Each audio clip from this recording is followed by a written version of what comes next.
Hey everyone, Ali here again, and we're back at What Would Ali Do? So, wanted to chat a little bit about the length of your lease. So, there's a couple things to keep in mind about lease length. And those of you that have been following me, have been reading our articles, you know how much I value and believe in owning real estate for your practice and for building wealth and whatnot. And so we got to talk about lease length a little bit and all the strategies around it. So if you're doing a scratch startup, it's always good to have a 10-year lease. Because with the way the loans are with your lenders, the way, how long it takes for you to recoup the investment, it's always great to have a 10-year lease. It keeps the lease rate at a steady increase as opposed to jumping to fair market value. So usually what we recommend is doing a 10-year lease with 2 5-year options. Now, it doesn't mean you have to exercise the options. They're your options, not the landlord's options. So they can't hold you to 20 years. They can just hold you to those first 10. What we like to do is after those, first 10, as you're approaching it, we want to see, is there an opportunity for you to buy real estate and move your practice? And so some of you might say, Ali, that's a huge investment. It is, but you're investing in yourself. You're investing in your own building and then growing it, and that's the beauty of it.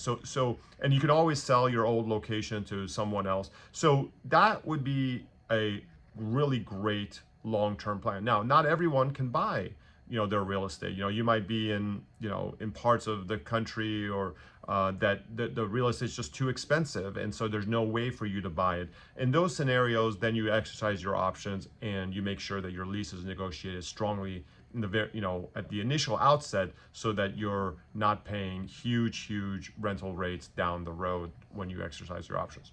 For those of you who are buying an office and negotiating a new lease with a landlord, great idea to get a 5-year lease. That way you can get your feet wet with the practice that you just bought. You can get comfortable in it and then decide, okay, what do you want to do? Can you buy real estate? Can you move the practice, or do you stay at that location?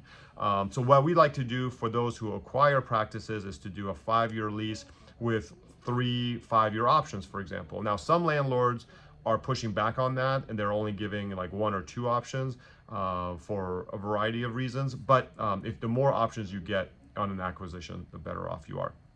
Lease renewals, if you're in an existing lease and your lease is about to expire, I would do the same thing. I would get a 5-year lease with a bunch of 5-year options so you have flexibility. But remember, when we talk about building wealth, right? When we talk about building wealth, it's not just about what you're doing in the practice. It's about having real estate and owning your own real estate and being able to, pay for that, through your practice.